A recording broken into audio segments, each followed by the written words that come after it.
कुछ विचार प्रस्तुत करना चाहती हूँ जिनका शीर्षक है निशा निशा निशा। हमारे देश का भविष्य युवाओं पर टिका हुआ है। अगर हमारे देश की युवा पीढ़ी ही गलत रास्ते पर जाने लगी तो निश्चित ही उनका भविष्य अंधकार में चला जा रहा है।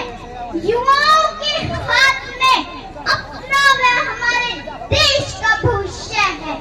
आज के युवा वर्ग नशे को ही अपनी शान समझने लगे हैं। शराब, गुटखा, तंबाकू, सिगरेट बड़ी शौक से पीते हैं।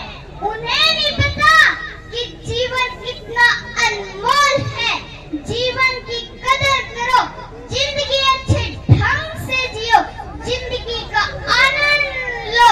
नशा वो दलदल है, नशा वो दलदल है जिसमें अगर एक बार फंस जाओ तो चाहकर भी नहीं निकल पाओगे, तो चाहकर भी नहीं निकल पाओगे।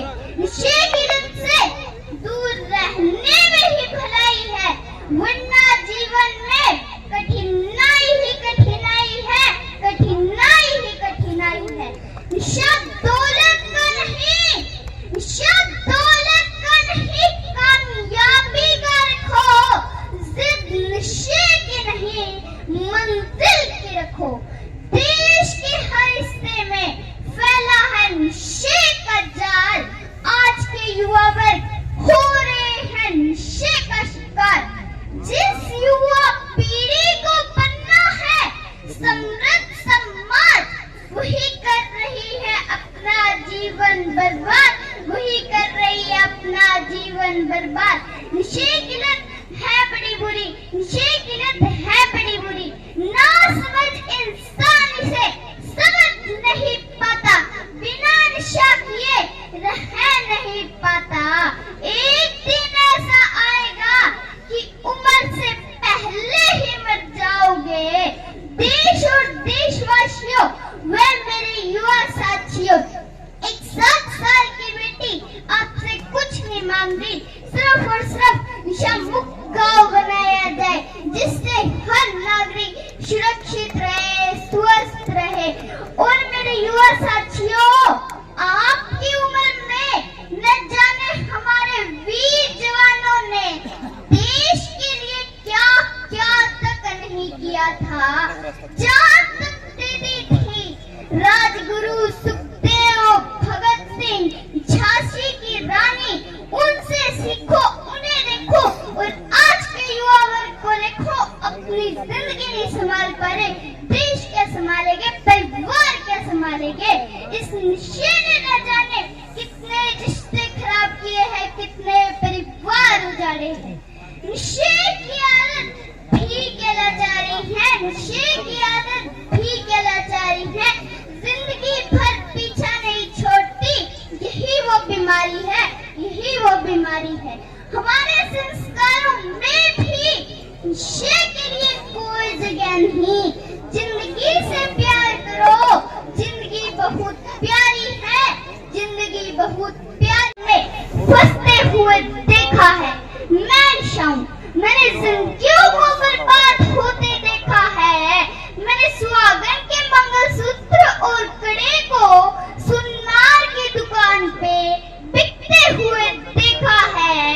मैंने बड़े बड़े बंगलों को सरेआम बाजारों में नीलाम होते देखा है, सरेआम बाजारों में नीलाम होते देखा है। मैं नशाऊं, मैंने जिंदगियों को बर्बाद होते देखा है। नशा करो तो जीवन में सफलता कामयाबी का करो, जो तुम्हारे जीवन को सुखी बना देगा। यह उम्र आपकी मेहनत लगन करने की है। अगर इस उम्र में भटक गए तो पूरा जीवन व्यर्थ है। मैं यहाँ बैठे हुए मेरे सभी माता पिता से बोलना चाहती हूँ कि मेरे पिता तो आज इस दुनिया में नहीं रहे, लेकिन उनके वचन मुझे आज भी याद है। वो मेरी माँ को कहते कि जिस पौधे की हम हरा और फल देगा। वैसे ही एक बच्चे के आने वाला भविष्य है उनके माता पिताओं के हाथ में है। सबसे बड़े गुरु की बात की जाए तो वो माँ होती है। माँ में वो ताकत है जो दुनिया में किसी में भी नहीं। पिता की बात की जाए तो पिता हमारा मार्गदर्शन होता है। गुरु की बात की जाए तो गुरु हमारा शिष्य होता है। इन तीनों का ज्ञान मिल जाए तो दुनिया की कोई भी ताकत हमें हरा नहीं सकती। तो ये निशा तो क्या चीज है, तो ये निशा तो क्या चीज है। मैं यहाँ बैठे हुए मेरे सभी माता पिता से बोलना चाहती हूँ कि अगर आपका बच्चा आपसे 10 रुपए मांगे तो आप उसे 5 रुपए दो। अगर आपका बच्चा आपसे जिद और डिमांड करे तो उसे कभी भी पूरी ना करे। तभी आपके बच्चे को 1 रुपए की कीमत, मेहनत, लगन का पता चलेगा। और मैं यहाँ बैठे हुए माता पिता से एक बात और कहना चाहती हूँ, सिर्फ और सिर्फ उन माता पिता के लिए जो अपने बच्चे के लिए धन संपत्ति इकट्ठी करके रखते हैं। किसके लिए? अपनी औलाद के लिए। देना है तो अपनी औलाद को अच्छे संस्कार दो। देना है तो अपनी औलाद को अच्छी शिक्षा दो। एक कामयाब औलाद अपने भाग्य में लिखा हुआ, अपने कर्म में लिखा हुआ अपने आप कमा लेगी। और अगर आपकी औलाद निकम्मी निकल गई तो ये धन संपत्ति थोड़े से समय में ही नष्ट कर देगी। और मैं यहाँ बैठे हुए मेरे युवा साथियों से भी बोलना चाहती हूँ कि बुजुर्गों के साथ थोड़ा समय बिताएं। बुजुर्गों को जो जीवन का अनुभव है वो हमें नहीं, इसलिए बुजुर्गों के साथ थोड़ा समय बिताएं। और मैं एक बात और कहना चाहती हूँ कि बच्चा उस कच्चे मिट्टी की तरह होता है। जिस मिट्टी को हम जैसा ही आकार देंगे वो वैसा ही बन जाएगा। वैसे ही एक बच्चा भी उस कच्ची मिट्टी की तरह होता है। तो मैं यहाँ बैठे हुए मेरे सभी माता पिता से बोलना चाहती हूँ कि बच्चे को अच्छी शिक्षा दो, बच्चे को अच्छे संस्कार दो।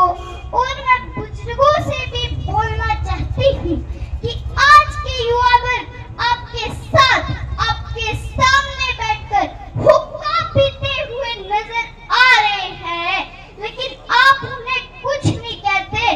आपका कर्तव्य बनता है कि उन्हें प्यार और सहानुभूति से समझाए कि उनके लिए क्या अच्छा है और क्या बुरा है।